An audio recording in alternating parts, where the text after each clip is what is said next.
Uganda National Examinations Board, UNEB, is an autonomous government corporation established by an Act of Parliament in 1983, Cap 137 Laws of Uganda. Inherited from the East African Examination Council, UNEB has evolved through the ages till its current state. It is responsible for conducting and managing examinations in Uganda for the end of the education cycle at primary and secondary level, and to conduct examination-related research.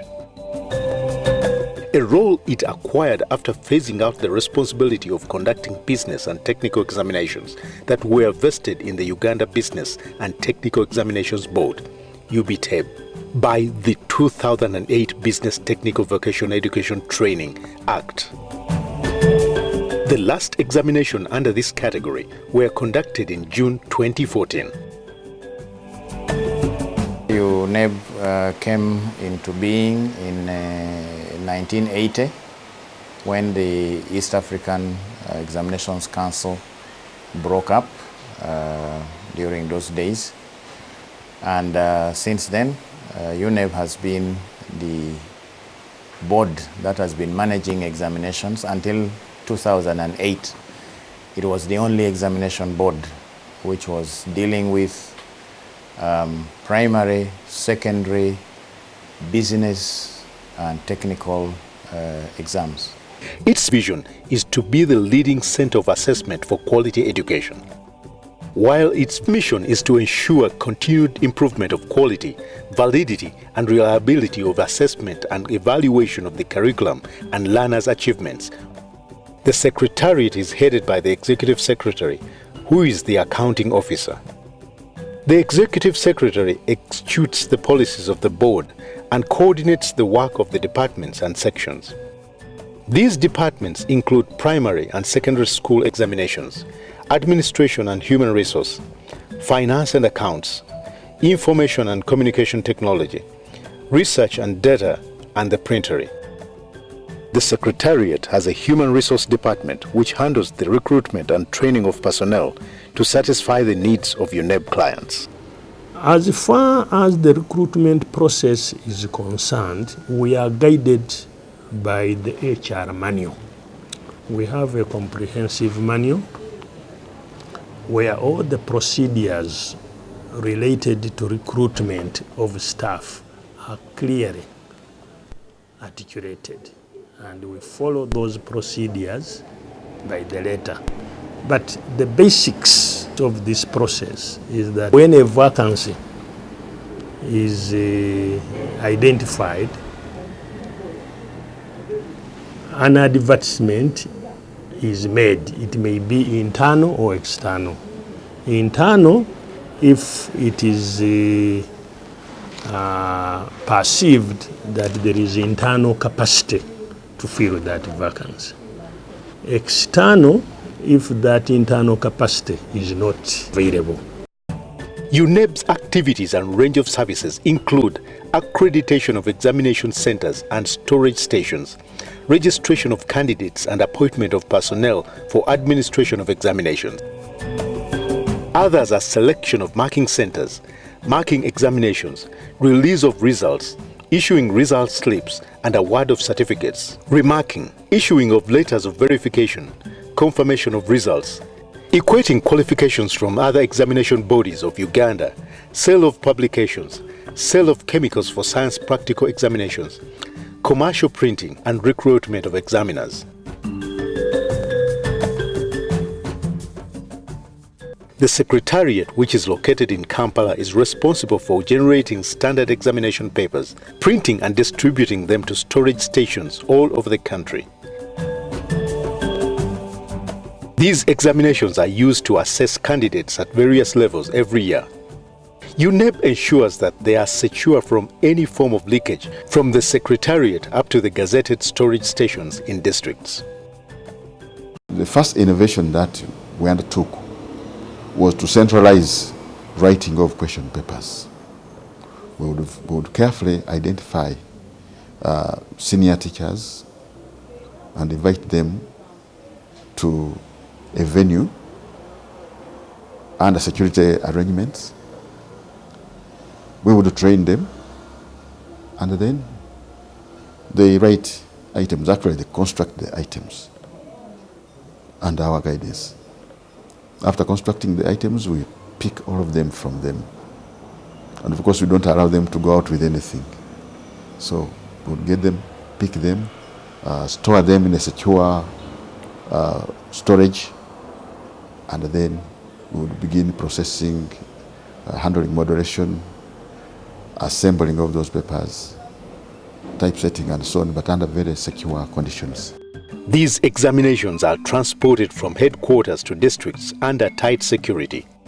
A storage station is a police facility or government administration unit, such as a sub-county headquarters, where question papers and scripts are kept during the administration of examinations. Each examination paper is released from this storage station on a day it is to be sat and taken to the different centers by head teachers.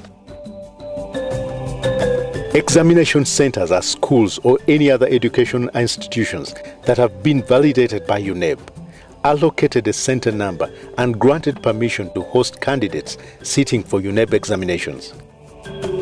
Only secondary or primary institutions that apply for the center number and after fulfilling certain conditions as stipulated by UNEB can be granted status. For instance, the schools should have proof of land ownership, must be headed by competent and qualified personnel, and must be located in an environment that is conducive enough for learning, examinations as well as students' relaxation and play, among other requirements. It is at these examination centers that candidates register for assessment and take their examinations. Those who register for primarily leaving examinations (PLE) must have spent at least 7 years in primary school and willing to maintain the same names for subsequent examination levels. For Uganda Certificate of Education (UCE), one must have passed in Division 4 or better in PLE and spent at least 4 years since sitting PLE, while at advanced level they must have passed in Division 4 or better at UCE and spent 2 years since taking UCE. Only UNEB registered candidates are allowed to sit for examinations. Today, registration is done electronically at all levels. It is time-saving and cost-effective. It replaced the original manual system that used hard copy forms imported from the United Kingdom. Because of the manual process that we're going through to check, you find that the queue piles. Some people would take quite a few days, like a week, to get attended to. But this time you are basically attending yourself. Because the program has checks. It checks that that combination of subjects cannot be taken. You cannot take CRE with IRE. That kind of thing. It automatically checks. But you are doing it on your own. You are doing it from wherever. Otherwise, that time we would do that, and somebody comes and checks for that logic when there are people waiting in queue. So that is, I think, the major thing that we have shifted. This innovation, engineered by Ugandans, is in all schools, despite the limited internet footprint. It provides for flexibility, as registration can be done anytime. This is something we built locally, internally, by our own skills, using Government of Uganda resources only. It's a standalone application. When you're capturing the candidates' data, you just use that computer. You don't have internet. You don't have to have internet. You don't need it at that stage. After capturing the data, we have an export routine, which that export routine can allow you to export data and go to the nearest reliable internet, and you upload on our. School administrators have welcomed the innovation, as they can easily conduct business with UNEB headquarters without necessarily traveling to Kampala. Registration has helped us very much, especially with us in the upcountry schools. We used actually to go to UNEB, and we used it to line up, spend even actually over 3 days in UNEB. But nowadays, with the e-registration, much as it is new, this year it has eased our work very much. We have registered all the children from school, and we have not actually had any serious problem like we used actually to find. The costs are very minimal, and actually we don't labor much like we used to. After ascertaining the numbers of registered candidates and centers where they are to take their examinations, the Secretariat appoints field examination officers to assist in the conduct of exams. They include invigilators, chief invigilators, scouts, inspectors of schools, monitors, field supervisors, and security. Ugandans who are honest and are of integrity are given priority. Deployment of examination scouts is a recent innovation to beef up the other field officers. This has brought sanity in examination management. The scouts are deployed during examination time to monitor the conduct of examinations under a specific jurisdiction. They are briefed on the regulations governing the conduct of examinations. The reason why we are going out there is to ensure that wherever we are going to be, conditions are safe, as provided by the regulations. These regulations have been put in place to ensure that no candidate gets an unfair advantage in the examination, or no candidate is disadvantaged in the examination, so that the examination is seen to be fair to everybody. Their deployment is done randomly, but ensuring that they are not sent to their home districts. Each and every sitting examination center has a scout, and that scout doesn't come from the district where he or she works. The scout comes from another district, because we realize that the supervisors and the vigilators who were from their own districts would sometimes be compromised by their employers. So we decided that we send scouts who are strangers to go and take charge of these examination sitting centers. With this team of dedicated field managers in place, UNEB continues to be a leading center of assessment for quality education, having improved on examination security, thus reducing examination malpractice. Examinations are marked by examiners recruited and trained by UNEB to work in accordance with the needs of each paper. They are appointed only for the marking session of which they are invited. Examiners are trained and registered teachers with at least an experience of 3 years. Introduction of random numbers allocated to examination centers and the conveyor belt system where different examiners mark specific numbers of a single paper for a candidate has improved the validity and reliability of results.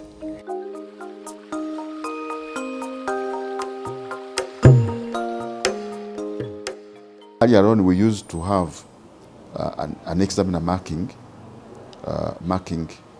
scripts of one whole school.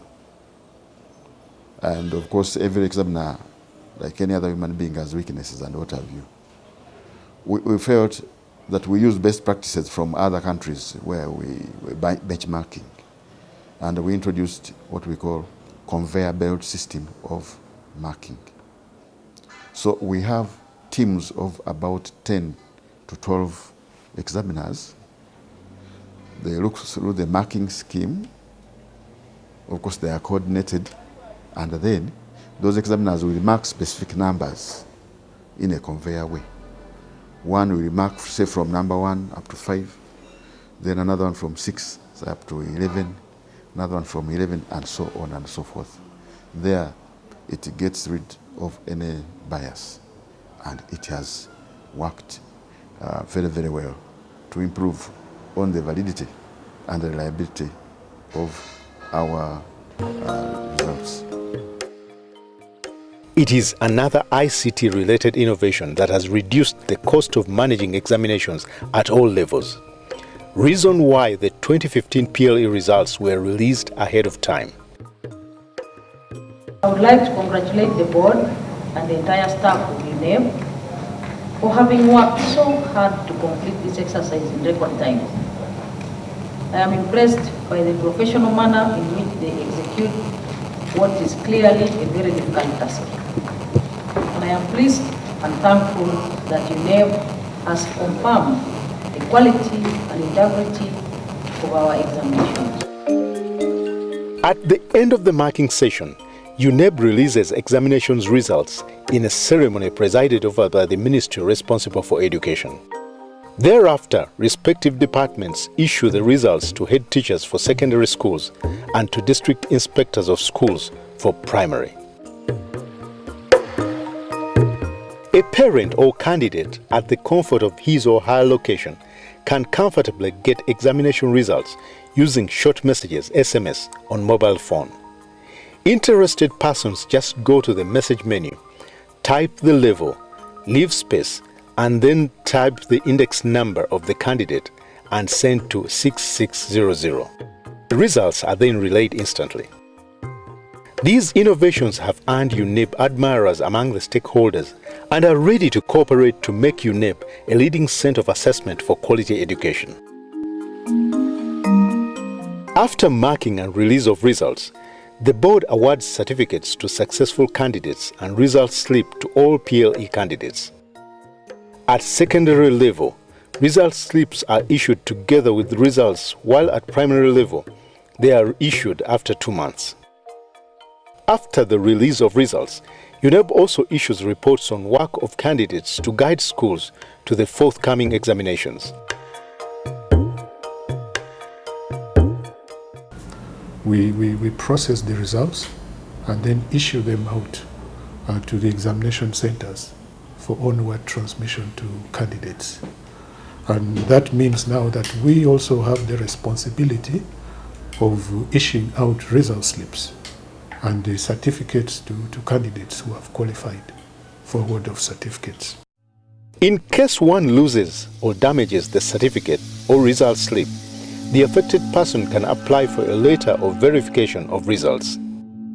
To apply for a letter of verification, one must have the following: letters of introduction from the schools where they took the examination, and then in case of a document which has been destroyed or lost, we would like to see also a report from police that attests to the either destruction or the loss of that document.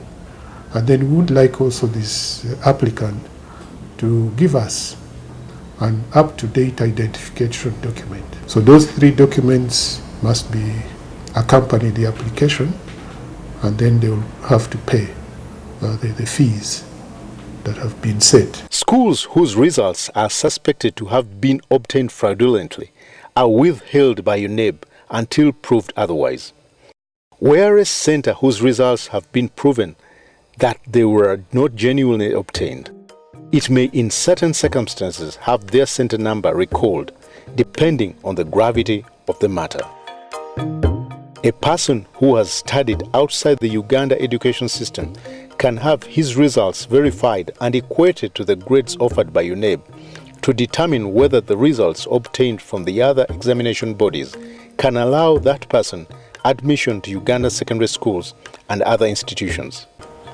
Department analyzes the results of the candidates at PLE, UCE, UACE, and these analyses are really for the views of the board. And then we also do what we call equating of foreign qualifications to UNEB standard. And I think this is a very big service now, where the applicant applies and the applicant then comes in person with the original of the documents. UNEB has a special needs section that caters for candidates with disabilities. These candidates are the physically or mentally impaired. Through this section, UNEB ensures that these candidates are fairly treated. We are targeting that group of candidates that have barriers to learning, development, and participation. And I can give a few examples. Blind candidates. A blind candidate or a blind person does not access print, normal print. That means we have to get a way out so that that candidate is also able to read questions and answer them as much as possible. So we produce what we call Braille, the type of reading and writing for the blind where they read by touch. So you are meeting that need, that challenge that the candidate has. They are not able to read print, but they can now read through touch, that is using Braille. Another category of candidates in that level could be the deaf candidates. They have eyes ordinarily. You can see their ears out, but they are not able to hear. So, and yet they have to learn, just like another child. So we also have provisions for such children. UNEB has a publication unit situated at Communications House in Kampala and is responsible for printing and sale of UNEB publications. Through the support of World Bank, UNEB has acquired a state-of-art printer which has enabled the institution to print all the examinations internally. With the acquisition of modern machines through the World Bank help, we started printing the UCE examination. Then we added on the UACE. PLE continued being printed outside until this year when we acquired this modern web printer. We have been able to print all our examinations internally. At this printer, UNEB is able to accommodate all the staff working on examinations in the same enclosure without fear of any leakage. The examination body is now considering going commercial to make this printer produce to full capacity and generate an extra income that is more than needed in fulfilling its mandate. This web machine is fast. It's able to print 35, the maximum speed is 35,000 copies, finished copies in an hour. It is the only machine in the continent. I'm told the next one is going to be installed in Addis Ababa.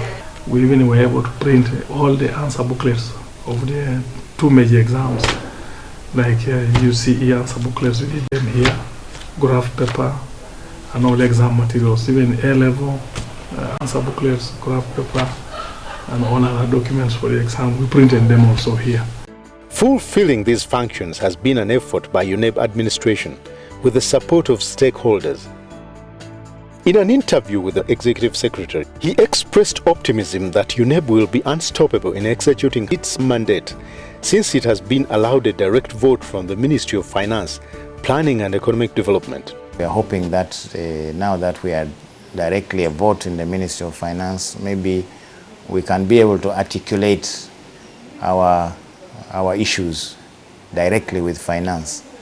And we should be able to probably now let finance know where our needs are in terms of capital development, and not some body that is subsumed under the ministry. Because as I understand, if UNEB wanted this, it would make the Ministry of Education vote look very big. So finance would say, no, we can't give this. So Ministry of Education will also say, UNEB, you can't, this is the share that you have from the public coffers.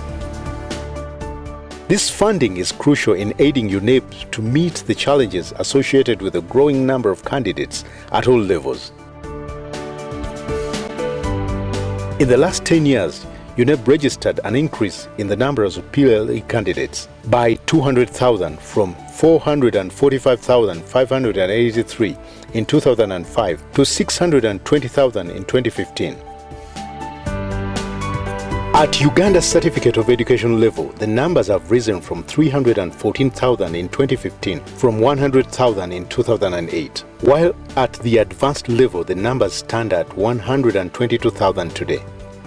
This increment necessitates deployment of field examination managers commensurate with the candidates. This has in most cases left the field examination managers poorly remunerated, yet the board has to rely on their goodwill. UNEB has a budget constraint, resource envelope is very limited, so we'll make sure that the resources we have, we use it with the maximum efficiency and effectiveness. Whenever the budget is small, you plan your activities, and so you follow the budget.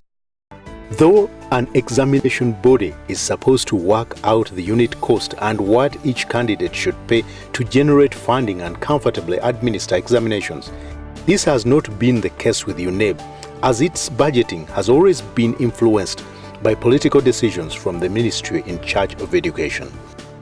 The unit cost that we arrive at is not what the candidates pay. The candidates pay less.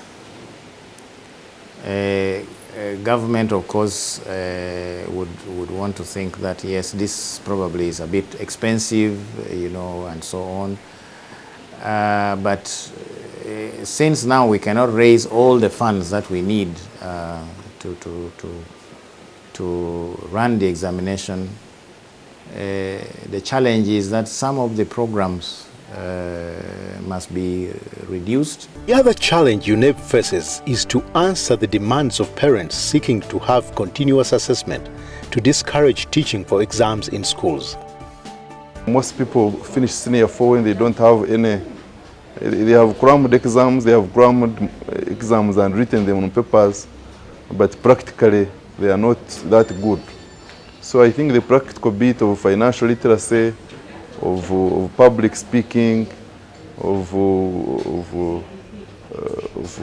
knowledge in banking, knowledge in politics, knowledge in day-to-day activities and even sports.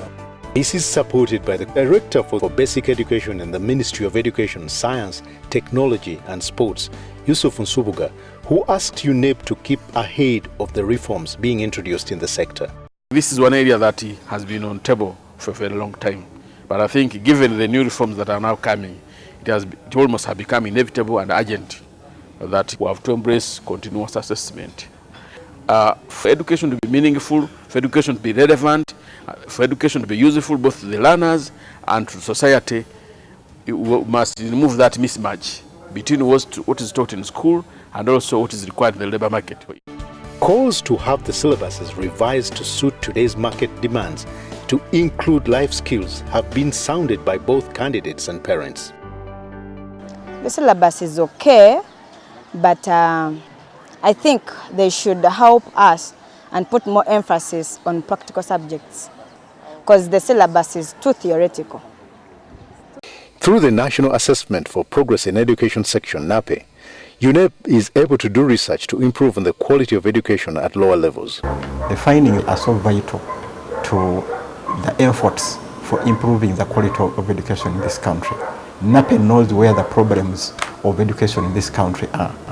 And if findings and the recommendations taken seriously, there will be a big change in the education system in this country. These demands are being answered by the National Curriculum Development Center, which is seeking to have reforms in the lower secondary programs. We are going to see students more engaged, more of the doing than the hearing from the teachers. You are also going to see children being empowered with particular competencies such that when I come out, I am able to communicate, because we have emphasized what we call the generic skills, which have been missing. Those are salient issues that affect a person, because we're looking at the person.